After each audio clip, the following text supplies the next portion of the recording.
All right, today we're jumping into the incredible film Three Tears in Borneo. This story uncovers a really painful and often forgotten piece of World War II history. The story of Taiwanese kids who were forced to fight for the Japanese Empire, the very people colonizing them. This isn't just a war story, it's a story about a war within a war. But to really get a sense of the stakes here, let me just start with a number: 6. That's how many Allied prisoners of war managed to survive the horrific Sandakan death march in Borneo. 6 out of nearly 2,400. That one single horrifying fact, well, that sets the stage for the brutal world our characters are about to be thrown into. So, where are we? The film takes place between 1941 and 1945, right in the middle of the Japanese occupation of Borneo. And why were they there? It was all about the oil. Japan needed those resources, which made the island an absolutely critical battleground in the Pacific. Now, for the Taiwanese soldiers and laborers who were shipped over there, the enemy wasn't always a guy with a rifle. Most of the time, their biggest fight was against the jungle itself. I mean, can you imagine building roads and airstrips in that crushing humidity, with malaria spreading like wildfire and barely any food to eat? For so many of them, the war was already lost to disease and starvation long before they ever saw a real battle. And you know, on paper, there were rules. The Geneva Conventions from 1929 clearly stated that prisoners of war had to be treated humanely. But the reality on the ground? Well, it was a complete and utter nightmare. For the Allied POWs, for the local people, and even for the Taiwanese conscripts, those rules might as well have not existed.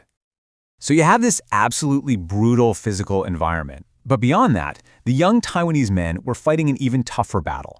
And this one was inside their own heads. They were stuck in a painful, impossible position, trapped between their own identity and the orders they were forced to follow.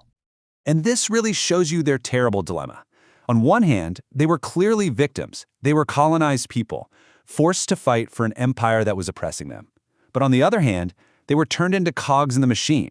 They were ordered to guard Allied POWs and enforce the very system that was stripping them of their own humanity. They were truly youth caught in the middle. Now here's something that might surprise you. Who was often picked for these supervisory jobs? It wasn't the uneducated or the poor. It was often the kids from wealthier, more educated backgrounds. And why is that? Well, they could speak Japanese, which was obviously a huge plus. It also helped project this social image of loyalty to the empire.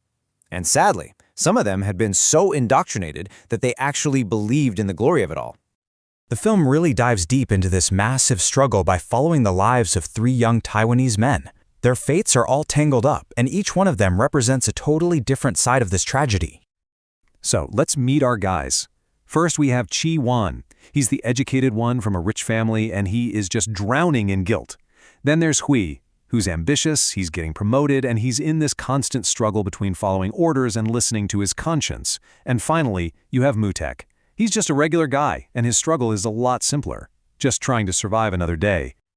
This line right here, it gets to the absolute heart of Hori's character. See, he came from a poorer background, and he desperately wanted to be accepted by the Japanese. And that's the cruel genius of colonialism, isn't it? It takes a very human desire, the need for recognition, and twists it into a chain that binds you to the very system that's crushing you. And this leads us right into the film's core moral crisis, which is this soul-crushing burden of obedience. We're about to see how these guys try to make choices in situations where, frankly, every single path leads to tragedy. When Hui says this, it is absolutely chilling. You can hear a whole lifetime of indoctrination in that one line. He's trying to justify his actions because he's been taught his whole life to see himself as Japanese. His loyalty wasn't chosen, it was manufactured.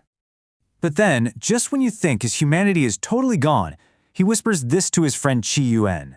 This one little act of defiance, of brotherhood, it shows you that even in the most dehumanizing system imaginable, that little flicker of conscience can somehow survive. It's an incredible contrast.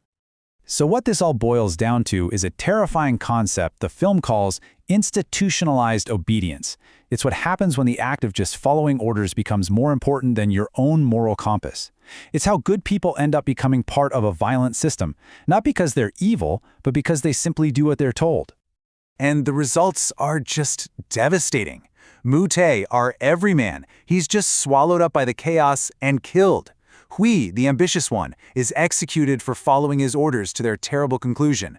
And Chi Wan, our narrator, he survives, but he's condemned to carry the weight of this horror for the rest of his life. And here is the final, gut-wrenching twist that comes out at the war crimes trial. It was Hui, the squad leader, who gave the fatal command to open fire. It wasn't an act of personal cruelty. It was the ultimate act of a soldier completely trapped by his duty. In that moment, he did what he thought he had to do. So, after witnessing all of this tragedy, the film kind of zooms out and asks, what's the purpose of remembering all this? And it argues that remembering these stories, no matter how painful they are, is an essential way to restore dignity. A Japanese commander says this line in the film, and he's basically questioning why Western countries never felt guilty about their own conquests. Now, it's a cynical thing to say, but it points to a really dark hypocrisy, right? The violence of the powerful is so often just called necessary, while the actions of the weak are called a crime. Ultimately, this film is doing a kind of historical healing. It's finally giving a voice to the tens of thousands of Taiwanese soldiers whose stories were just completely buried after the war. Because they were on the wrong side of history, their families had to live with grief and shame in total silence. Their sacrifices were never even acknowledged. So why does all this remembering matter so much?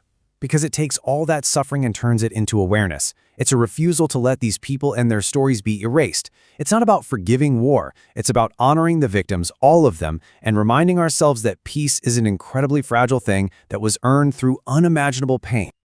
And so the film leaves us with this really powerful question.